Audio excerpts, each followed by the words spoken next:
안녕하세요. 저는 아들 둘을 키우고 있는 엄마입니다. 다른 분들의 사연을 매번 듣다가 저도 한번 용기를 내보게 되었네요. 저도 제 나름대로 기구했던 인생에 잊지 못할 일들이 있어 이렇게 사연을 보내게 되었습니다. 저에겐 친어머니와도 다름없었던 시어머니가 계셨어요. 결혼 생활 동안 한 번도 시어머니와의 갈등이라는 걸 겪어본 적도 없을 정도로 유독 시어머니와 저는 각별했답니다. 저희 시어머니께서는 정말 심성이 고드시고 지적이신 분이셨어요. 배울 점도 정말 많았고 또 정도 많으셔서 마음도 한없이 따뜻했던 분이셨고요. 저희 친정 어머니는 일찍 세상을 떠나셨던지라 어릴 때부터 엄마의 정이란 걸 남들보다 크게 느껴본 적이 없이 자랐던 것 같아요. 남편과 결혼을 생각하고 시어머님을 처음 뵈러 갔던 날 일찍 세상을 떠난 제 친정 어머님 말씀을 드렸을 때 제 손을 꼭 잡으시고는 그동안 마음고생 많았지? 이제부터는 내가 안아줄게. 우리 한번 잘 살아보자꾸나. 이렇게 말씀하시면서 눈물을 보이셨습니다. 이런 가정에서 자란 남편이라면 평생을 맡겨봐도 되겠다라는 생각이 들더군요. 그 모습이 아직도 잊혀지지가 않아요. 시어머니께서는 며느리보다는 정말 친딸처럼 저를 챙겨주셨어요. 결혼 전부터 저를 아가, 아가 하시면서 불러주셨습니다. 아가, 오늘은 햇살이 따뜻하구나. 그래도 저녁엔 쌀쌀하니까 가벼운 외투는 꼭 챙기거라. 아가, 일하느라 많이 바쁘지? 그래도 밥 대는 거르지 말고 제때 꼭 챙겨 먹어라. 이렇게 안부 문자도 늦어도 이틀에 한 번은 꼭 보내주시고 그러다 보니 저도 어느샌가부터 어머니와 더욱 가까워졌고 당신 아들들보다 저와 더 가까운 사이가 되었답니다. 어머니는 첫째 출산 때에도 만사 제쳐두고 제일 먼저 달려와 주셨어요. 심지어 남편보다 더 먼저 말이죠. 출산 후에도 산후조리 잘 해야 한다고 매일같이 오셔서 이것저것 챙겨주셨습니다. 둘째 출산 때도 마찬가지로 친어머니처럼 챙겨주셨고요. 그런 어머니 때문에 저는 하루하루가 행복하고 좋았습니다.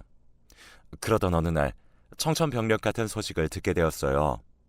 저희 시어머니께서 요즘 부쩍 혈색이 안 좋아 보이셔서 병원을 다녀오셨는데 췌장암 말기라는 판정을 받았다고 하셨어요. 평소 저에게 어떤 아픈 기색이나 모습을 보인 적이 없으셨기에 더욱 마음이 아프고 제가 너무 신경을 못 써드린 것 같아 눈물만 나더라고요.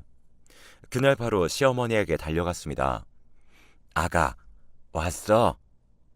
저녁을 먹고 아무렇지 않게 평소처럼 반겨주시는데 눈물이 나려고 하는 걸 꼭 참고 아무렇지 않게 대답을 했습니다. 아니요. 어머니는요? 안 하셨으면 같이 드세요. 그렇게 간단히 저녁을 먹고 먼저 제가 얘기를 꺼냈습니다. 어머니, 많이 힘들겠지만 치료받아요. 꾸준히 치료받고 하다 보면 괜찮아지실 거예요. 아가, 난 괜찮아. 그냥 이대로 마음 편하게 살다가 가고 싶다. 너희들에게 짐이 되고 싶지도 않고. 짐이 된다니 무슨 말을 그렇게 하세요? 어머니가 그럴수록 제 마음만 더 힘들고 무거워지는 건 생각 안 하세요? 입원해서 얼른 치료받아요. 우리 제가 매일 옆에 있어 드릴게요. 자식들에게 짐 되는 거 싫다시며 한사코 입원하지 않겠다고 하시는 시어머니를 겨우겨우 설득해서 인근 암치료병원에 모시게 되었어요. 입원하신 날부터 저는 시어머니와 시간을 보냈죠. 항암 약물 치료와 방사선 치료를 병행하시면서 많이 힘드실 텐데 늘 제가 갈 때면 한 번도 힘든 내색을 보이시거나 안 웃어주신 날이 없었어요. 물론 저는 그게 더 마음 아팠지만 평소와 다를 것 없이 말동무도 되어드리고 같이 시간을 보내드렸습니다. 그러다 어느 날 일이 벌어지고 말았는데요. 그날 어머님 표정이 무척 안 좋으셨는데 어머님은 한참 제 손을 잡고 겨우 힘겹게 말씀을 꺼내셨어요. 정말 너무 많이 놀라고 충격이 아닐 수가 없었습니다. 정말 TV에서나 보던 남의 얘기처럼 아무렇지 않게 생각했던 그런 일이 말이죠. 저희 시어머니는 자식이 셋 있는데 아들만 셋이랍니다. 저희 남편은 그중 둘째고요. 시어머니는 살아생전 부동산을 20년 동안 운영하셨는데 그 덕분에 돈을 알차게 모아 재테크를 하며 많은 돈을 모은 상태셨어요. 그걸 알았던 자식들은 어머니의 돈을 노리고 틈만 나면 돈을 갈취하는 수준으로 가져가 버렸고요. 물론 저희 남편도 마찬가지였습니다. 그런데 이번에 상황이 달랐습니다. 아무리 돈이 좋다고 하지만 본인들 어머니가 언제 죽을지 모르고 병실에 누워 있는데 어머님이 계신 병원으로 아들 셋이 찾아와서 미리 유산을 상속해달라고 했다고 합니다. 어차피 돌아가시면 다 물려받을 재산이니 미리 좀 나눠달라고 반협박식으로 말을 하고 갔다고 하네요. 어머님은 자식들이 그렇게 난동을 피우고 가서 하염없이 창밖을 보고 눈물을 흘리셨다고 했고요. 막장 드라마 같은 일이 제 주위에서도 일어날 수 있다는 게 믿기지 않았고, 어떻게 아들들이라는 사람들이 그럴 수가 있는지 저도 너무 충격적이었어요. 영수가 다 내 잘못이다. 내가 부동산 운영한답시고 신경 쓰지도 않고 애들에게 돈만 주고 키웠던 게 이렇게 돌아오나 보다. 네 시애비 죽고 악착같이 아들새 키워보려고 일만 하고 살았는데 생각해보니 뭐든지 돈으로만 내가 해결하려고 했어. 배고프다고 하면 돈 주면서 시켜 먹으라고 하고, 어디 가고 싶다고 하면 돈 주면서 놀고 오라고 하고, 그래서 아들들이 그런가 보다. 다 내 탓이야. 내 탓. 시어머니께서는 너무 절망스럽고 자식들을 잘못 키운 것 같아 빨리 죽고 싶다고만 하셨습니다. 저는 그 모습을 보며 어머님이 너무 안쓰러워 억장이 무너지지 않을 수가 없었어요. 아무리 제 남편이지만 어떻게 사람이 자식된 입장으로 그럴 수 있는지 정말 소름 끼치게 싫었습니다. 저희 남편으로 말씀드리자면 한마디로 개망난이라고 할 수 있었어요. 평소에도 저에게 막말과 무시하는 언행을 아무렇지 않게 습관처럼 하는 사람이었고, 제게 폭력은 물론이고 지 새끼들마저 잘 돌보지 않는 그런 사람이었습니다. 결혼 전에는 남편이 이런 모습이 있을지 전혀 몰랐었네요. 남편과 저는 다소 연애 기간이 짧았던지라 그때 보지 못했던 모습들이 어느 정도 결혼 기간이 지나면서 비춰지기 시작했고, 그땐 이미 자식도 생겨버린 터라 이러지도 저러지도 못하고 그저 자식들만 보고 버티며 살아오고 있었죠. 물론 그때마다 시어머님이 절 토닥토닥 해주셔서 조금이라도 힘을 낼 수 있었고요. 남편은 결혼 후에도 제대로 된 일을 한 적이 없었어요. 물론 제대로 된 생활비 한 번 제대로 갖다 준 적도 없었고요. 매번 장사나 사업한답시고 신용만 하다가 말아먹고, 또다시 돈 필요하면 시어머님께 이번이 정말 마지막이라고 말하며 돈을 받아가고, 정말 거머리 같은 인간이었습니다. 제 가정의 모든 생활비는 남편이 아닌 어머님이 도와주셔서 생활할 수 있었네요. 첫째 아주버님도 저희 남편과 별다를 게 없는 분이셨어요. 도박과 술로 결혼 후에도 끊임없이 문제가 터졌고, 결국 이혼당하시고 아이들마저 첫째 형님이 데려가셔서 거의 한량처럼 사시는 분이셨죠. 장남이 그러니 밑에 동생들까지 주르르 개차반 인생 사는 형제들이 아니었나 싶네요. 그리고 막내 도련님은 아직 미혼인데 정말 철없는 막내라고 보시면 딱 맞을 것 같네요. 군대 제대하고 나서 그냥 쭉 놀고 먹는 백수 생활을 하고 있었거든요. 게임에 빠져 매일을 집구석에 틀어박혀서 거의 폐인 생활을 하고 있고, 여자에도 관심이 없는지 나이 30이 훌쩍 넘었는데도 어머님이 주는 돈으로 먹고 놀고 자는 그냥 한심한 인간입니다. 그런 자식들을 보면 어머니는 얼마나 가슴이 답답하고 마음이 아프실까요? 말하지 않아도 제 눈에 훤히 보였습니다. 그렇게 자식들이 돈 내놓으라며 떠난 지 며칠이 지나 시어머님께서 저를 급히 찾으시더라고요. 제게 전화를 하셔서는 올 때 붕어빵 좀 사오라고 하셨고요. 어머님은 겨울만 되면 붕어빵을 정말 좋아하셨거든요. 그게 드시고 싶으셨나 봐요. 곧장 붕어빵을 사들고 병원으로 갔습니다. 여느 때보다 밝게 웃으시며 붕어빵을 드시고는 저에게 조용하게 말씀을 꺼내셨어요. 영수가 네 시애미 때문에 많이 힘들지? 그런 말이 어딨어요. 어머니, 하나도 안 힘들어요. 그런 소리 하지 마세요. 한동안 정적이 흘렀고 시어머님께서 조용하고 무겁게 말씀을 꺼내셨어요. 아가, 내가 정말 많이 생각하고 생각해보다가 얘기하는 거야.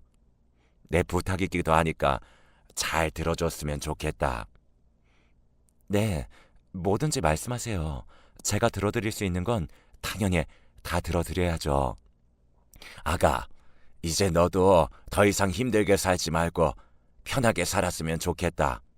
이 CM이는 이렇게 끝을 흐리시더니 이내 힘겹게 말씀을 이어가셨어요.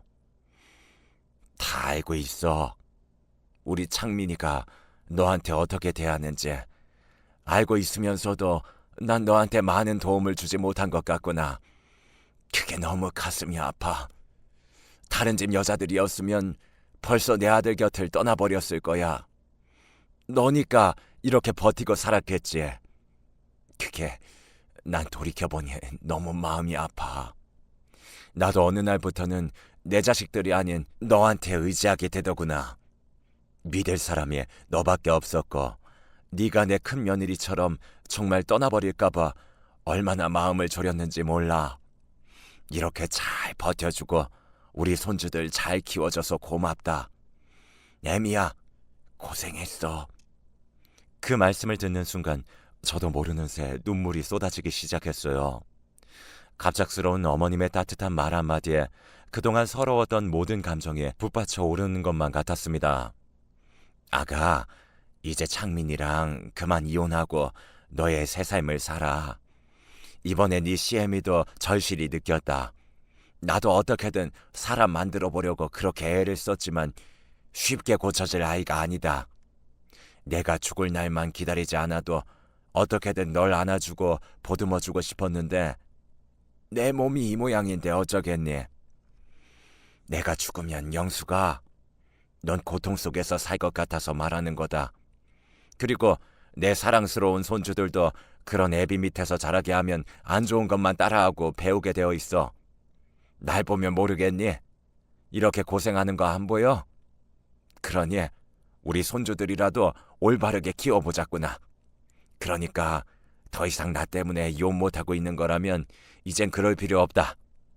네 CM이는 너같이 착한 아이가 우리 아들이랑 사는 게 너무 안쓰럽고 가슴이 아파. 이제 그만 내려놓고 아이들이랑 행복하게 살면 내가 편하게 눈 감을 수 있을 것 같구나. 이렇게 말씀하시며 시어머니는 눈물을 흘리시면서 힘겹게 제 손을 잡아주셨습니다. 저는 차마 대답을 하지 못하고 눈물만 흘렸네요. 아가, 너는 나처럼 바보같이 살지 않았으면 좋겠다. 네가 있어야 아이들도 있는 거야.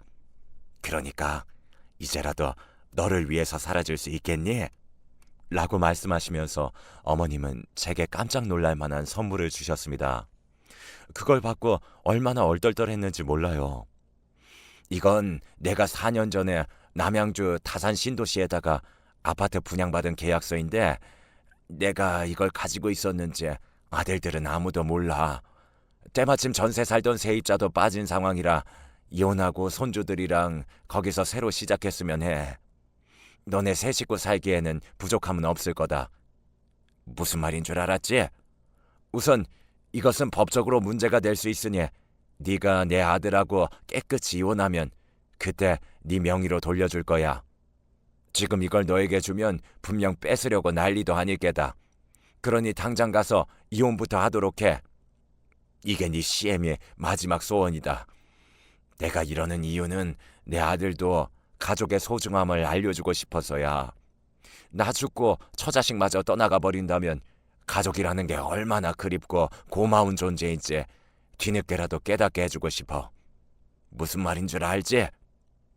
저는 눈물로 호소하시는 어머니의 모습에 그날 아무 말도 못하고 잠드시는 모습을 보고 조용히 집으로 돌아왔습니다. 그날 밤 밤새 잠들지 못하고 내내 생각했어요. 결국 답을 못 내리고 밤을 지새우다시피 하고 다음날 오랜만에 남편과 대화를 해보기로 했습니다. 여보, 잠깐 앉아봐. 우리 얘기 좀 해. 아, 왜? 나 피곤해 죽겠는데. 아침부터 무슨 얘기를 하자는 건데? 당신 이번에 어머님 병원 가서 어머니한테 돈 내놓으라고 난리치고 갔다면서? 지금 어머니 몸도 안 좋으시고 언제 돌아가실 줄 모르는 상황인데 꼭 그래야 했었어? 뭐? 이것이 요즘 나한테 안 맞으니 돌았나? 네가 그게 무슨 상관인데? 네 어머니야? 내 어머니지. 내가 돈을 달라고 하든 말든 네가 무슨 상관인데? 어차피 돌아가실 거 재산 좀 미리 나누어 주라고 한 게 뭐가 잘못인데? 아니, 어머님이 당신 삼형제를 얼마나 힘들게 키우셨는 줄 알아? 그런 어머님을 두고 꼭 돈 가지고 그래야 되겠어? 그리고 그날 말고 한 번이라도 어머님 치료 잘 받고 계시는지 가본 적은 있긴 해? 그게 과연 아들들이 할 행동들이야? 당신한테 정말 가족이라는 존재가 있기는 한 거야? 하나만 물어보자.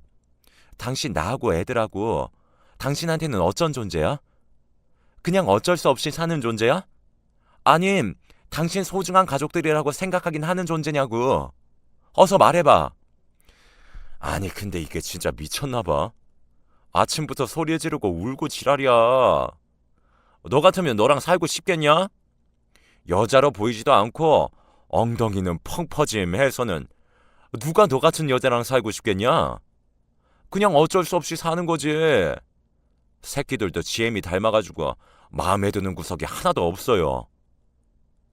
뭐? 당신 말 다 했어? 야, 이 나쁜 놈아. 말 다 했냐고! 나하고 네 새끼들이 너한테 그런 존재였어? 그렇게 말하는 남편에게 저는 너무 서럽고 분통해서 그 자리에 주저앉고 말았어요. 그 모습을 본 남편은 재수 없다며 저를 발로 짓밟기 시작하더군요. 얼마나 맞았는지 모릅니다. 인간이 아니었어요. 짐승이었어요.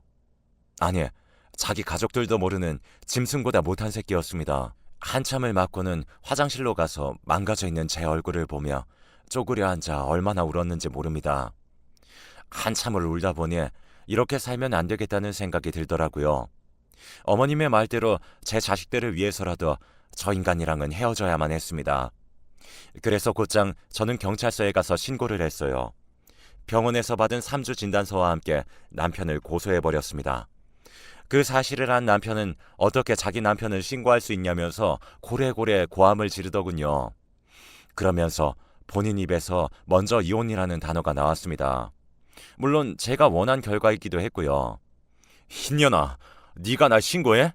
감히 네가? 주대도 모르는 년 데리고 사라졌더니 허위가 없어서. 야, 너 당장 이혼할 준비해. 오늘 가서 이혼 서류 가지고 올 거니까. 네가 날 신고했다는 건 너도 나랑 같이 살 의향 없으니 신고한 거잖아.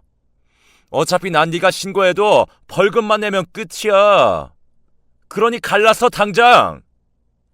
야, 이 미친놈아. 웬일로 머리는 돌아가네?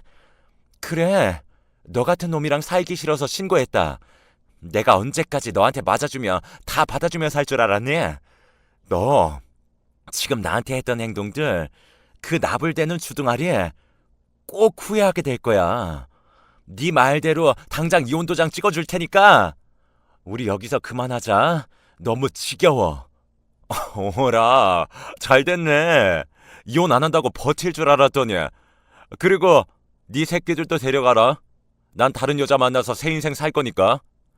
뭐 재산 분할은 법적으로 나누면 될 것이고 양육비도 그까짓 거 얼마나 된다고.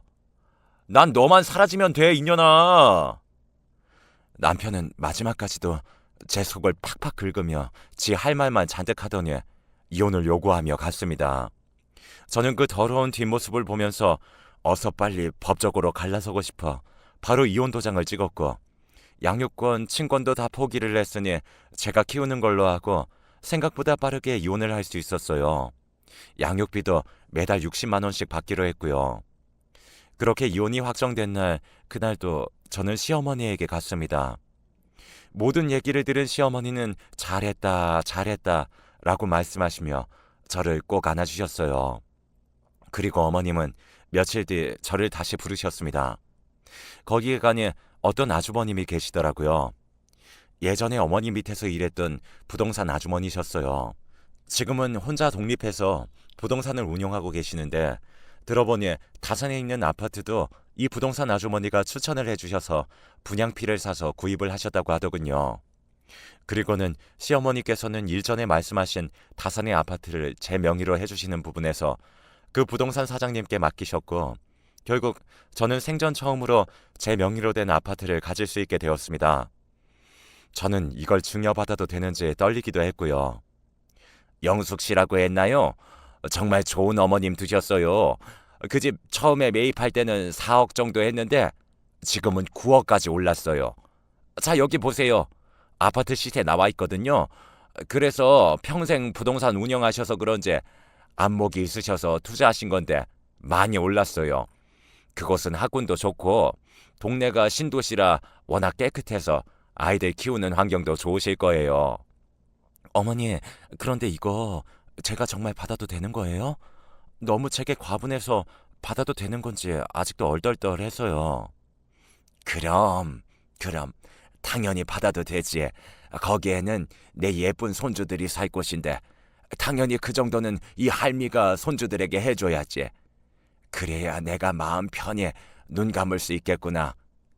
대신 우리 손주들은 꼭 잘 키워야 한다. 그래야 네가 노후가 편해져. 알았지? 그렇게 저는 어머님에게 크나큰 선물을 받았습니다. 아파트를 제게 넘기는 과정에서 처음 알게 된 것도 많았어요. 부동산에 대해 잘 알지 못했던 저는 지금도 잘 알지 못하지만 증여하는 과정에서 세금 부분이 많이 들어가더라고요. 증여세가 어마어마하더군요. 그 취득세도 만만치 않았고요. 몇 억 단위였습니다. 제 주머니 사정을 아신 어머니는 그것 또한 다 어머님이 내주셨습니다. 그렇게 저와 제 아이들은 어머님 덕분에 쾌적한 환경에서 살 수 있었고요.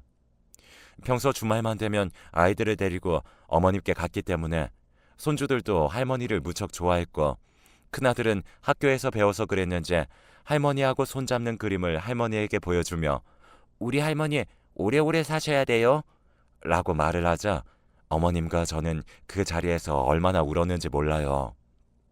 그 병실에 있던 할머님들도 다 같이 우시더라고요. 아이고 내 새끼, 일로 와. 이 할미가 안아보자. 사랑한다 우리 새끼들, 우리 강아지들. 이렇게 착하고 예쁘게 커져서 고마워. 저는 이 모습들을 보면서 이게 진정한 가족이 아닌가 싶었습니다. 이 자리에 남편이 정신 차리고 어머니를 돌봐드리고 진심으로 잘못을 뉘우쳤으면 얼마나 좋았을까라는 생각도 들더군요. 어머님도 말은 안 해서 그렇지 아무리 당신 아들들이 개망난이어도 배 아파서 낳고 키운 자식들인데 왜 생각이 나지 않겠어요. 그나마 손주들이 저렇게 사랑한다고 어머니에게 따뜻한 말을 건네니까 어머님은 감정이 남달라 보였습니다. 그리고 어머님은 또 하나 비밀리에 진행을 하고 있는 게 있었는데요. 남은 재산을 사회에 환원한다고 제게 말씀을 하신 적이 있으셨는데 정말 어머님은 사회에 환원하실 생각이셨어요. 그래서 어느 날 평소 오랫동안 친분이 있는 나이 지긋하신 변호사님을 병원으로 불러 모든 재산을 사회에 환원한다는 유언장을 만드셨다고 하셨습니다. 그렇게 말씀하시더니 이제야 모든 게 끝난 것 같다고 말씀하시며 가슴 시린 말씀을 하셨어요. 애미야, 내가 인생을 살아보니까 다 부질없더라. 나도 너처럼 젊을 때가 있었고 건강할 때가 있었지. 그때는 오로지 돈만 벌어야 되겠다는 목적 하나로 산 것 같아. 그러다 보니 내가 왜 이 세상을 살아야 하는지 모를 때가 한두 번이 아니더라고. 사람은 다 늙게 되어 있어. 너도 손주들 키우면 언젠가는 내 나이 다가온다. 그러니 지금부터 즐기면서 살아. 좋은 것만 보고 좋은 음식도 많이 먹어보고 좋은 곳도 많이 다녀보고 그게 사람 사는 인생인 거야. 나도 이리 늙어 빠지고 다 죽어가지만 생각해보니 여자더구나. 그동안 내가 너무 여자라는 사실보다는 엄마로 그렇게만 살았어. 그게 너무 후회가 된다. 가보고 싶은 곳도 참 많았는데 말이야. 우리 며느리, 나 같은 절차 절대 밟지 말고 행복하게 잘 살아야 한다. 알았지? 그렇게 어머님은 눈가에 눈시울을 붉히시며 잠이 드셨습니다. 늙고 힘이 없어도 여자라는 말이 너무 제 가슴에 와닿더군요. 그 말씀이 저를 다시 한번 돌이켜보는 계기가 되기도 했고요. 그리고 며칠 뒤 저는 아이들의 저녁을 차리고 있는데 어머님께 울면서 전화가 왔어요. 또 한 번 병원이 난리가 났다면서 제발 와달라고 파르르 떠시면서 전화를 주셨어요. 저는 곧장 아이들 밥 차릴 겨를도 없이 달려나갔습니다. 어머님은 병원에서 계속 울고 계셨고 저를 보더니 더 서러움이 북받쳐 오르신 것 같아 보였어요. 어머님이 겨우 정신 차리고 말씀해 주신 내용은 가히 충격적이었어요. 말씀을 종합해보자면 오늘은 또 시아주버님이랑 남편, 막내 도련님 이렇게 셋이 찾아왔다고 했어요. 아주버님은 술이 떡이 된 상태였고요. 앞뒤 없이 씩씩대면서 시어머님 앞에서 난동을 부렸다고 했어요. 어떻게 자기들한테 그럴 수 있냐고요. 어머니가 재산을 사회에 환원하신다는 내용을 당신 아들들에게 말씀하셨나 봐요. 어머님께서 그렇게 말씀하신 이유는 아들들은 그때까지도 어머님께 수시로 전화해서는 돈을 내놓으라는 식으로 연락을 많이 했었거든요. 그래서 그걸 참지 못한 어머님은 이참에 다 끝날 각오로 아들들에게 사회에 환원하기로 했다고 말씀을 하신 것 같아 보였습니다. 그걸 들은 아들들은 술이 떡이 되어 와서는 온 병원이 떠나가라 고래고래 소리를 지르며 시어머니 앞에서 생떼를 부렸다고 했습니다. 심지어 어머님 죽으면 장례도 안 치러주고 그냥 버린다고 술에 취해서 말을 했다고 하네요. 결국 그 망나니 아들들은 병원의 신고로 경찰들에게 끌려나가서 천인공노할 난동이 멈췄다고 했습니다. 어머님은 그런 아들들의 모습을 보며 꽤 충격을 받은 듯 보였어요. 거기에서 제가 할 수 있는 일은 어머님을 꼭 안아드리는 방법밖에는 없었습니다. 어머님, 다 잊으세요. 오늘 보신 거 다 꿈이라고 생각하시고 다 잊어요. 오늘은 제 품 안에서 주무세요, 어머님. 그렇게 말씀드리니 어머님은 조금 있다가 잠이 드셨습니다. 암 치료하느라 살이 얼마나 빠졌는지 주무시는 모습을 보니 가슴이 너무 아파왔습니다. 다음날 시어머니는 조심스럽게 얘기를 꺼내셨어요. 아들들이 또 찾아올까봐 무섭다고요. 보고 싶지도 않다고 말씀을 하시더군요. 그러시면서 어차피 언제 죽을지 모르는 거 한적한 호스피스 병원에 가서 눈을 감고 싶다고 말씀을 하셨습니다. 처음에 저는 절대 안 된다고 했지만 어머님의 완강한 고집을 꺾지 못했고 병원 의사에게도 물어보니 지금은 연명치료하는 방법밖에 없으니 호스피스 병원에 가서 어머니 소원대로 해드리는 것도 나쁘지 않다는 말을 하더군요. 그래서 저는 수소문 끝에 강원도에 있는 호스피스 병원에 입원시켜드리기로 했습니다. 그렇게 저는 한동안 아이들을 여동생에게 맡기고 계속 어머님의 옆을 지켜드렸습니다. 어머님이 저와 한시라도 떨어지길 원치 않으셨어요. 심지어는 잠깐 답답해 10분 동안 바람을 쐬고 와도 어디 갔다 왔냐며 어린아이처럼 저를 찾으셨거든요. 그렇게 저는 한 달 정도를 어머니 친구가 되어주며 서로 어린아이처럼 웬 노래도 부르고 장난도 치고 그렇게 마지막 가는 길에서나마 즐거운 시간을 보냈습니다. 그리고 어느 날 새벽에 어머님은 세상을 떠나셨습니다. 전날 밤 병원에서는 곧 하늘나라로 가실 것 같다며 가족들을 불러 준비를 하라고 하더군요. 그래서 저는 새 아들들에게 전부 연락을 했죠. 하지만 어머니 마지막 가시는 길에 찾아오는 아들은 단 한 명도 없었어요. 그렇게 어머니는 강한 고통을 겪으시며 새벽에 떠나셨습니다. 어머님, 아니 어머님, 이렇게 가시면 어떡해요? 안 돼요. 안 돼. 점점 희미하게 눈을 감으시며 눈시울을 붉히시던 어머니를 안아드리며 오열을 했습니다. 어머님, 고맙습니다. 사랑합니다. 제 시어머니로 모시게 해줘서 감사합니다. 하늘에서는 부디 좋은 사람들 만나서 행복하게 사세요. 그렇게 어머님은 마지막까지 제 손을 쥐어잡으시며 세상을 떠나셨습니다. 그리고 곧바로 장례 준비를 했어요. 그래도 아들들이라고 장례를 치르는 동안 자리를 지키더라고요. 그 와중에도 형제들의 행동은 가관이었습니다. 어떻게 자기들에게 그럴 수 있냐고 하며 상주들이라는 사람들이 술이 떡이 되어서는 손님들 계신 곳에서 개망나는 짓을 해대는 걸 보고 너무 우리 어머님이 불쌍했어요. 이렇게 왜 아들들이 뒤늦게 찾아왔냐고요? 다 이유가 있었습니다. 저는 어머님이 모든 재산을 환원할 줄 알았는데 마지막에 살아생전 사셨던 아파트는 자식들에게 물려주셨더라고요. 저렇게 개망나니로 사는 자식들이 혹시라도 잘못될까봐 그 집이라도 나눠서 가지라며 남겨주신 것 같아 보였어요. 참 자식들에게 엄마라는 존재가 어떤 건지, 이렇게 자식들에게 무시를 당하고 핍박을 받아도 내 자식이라는 이유 하나만으로도 죽을 때까지 신경을 써야 하는 게 자식이라는 게 참 안타까운 현실이었습니다. 이게 대한민국 어머니의 마음 같아 보였고요. 그리고 이혼 전 어머님의 사랑을 많이 받았던 이혼한 큰형님도 이튿날부터 와주셔서 저랑 같이 자리를 지켜주셨어요. 큰형님도 어머니에게 많은 사랑을 받았다며 거의 쓰러질 듯 오열을 하시더군요. 장례를 치르고 시어머님은 납골당에 모셨습니다. 저희 집이랑은 먼 거리가 아닌 최대한 가까운 데로 모셨고, 그렇게 저와 아이들은 시간 날 때마다 어머니 외로우실까봐 찾아뵙고 있습니다.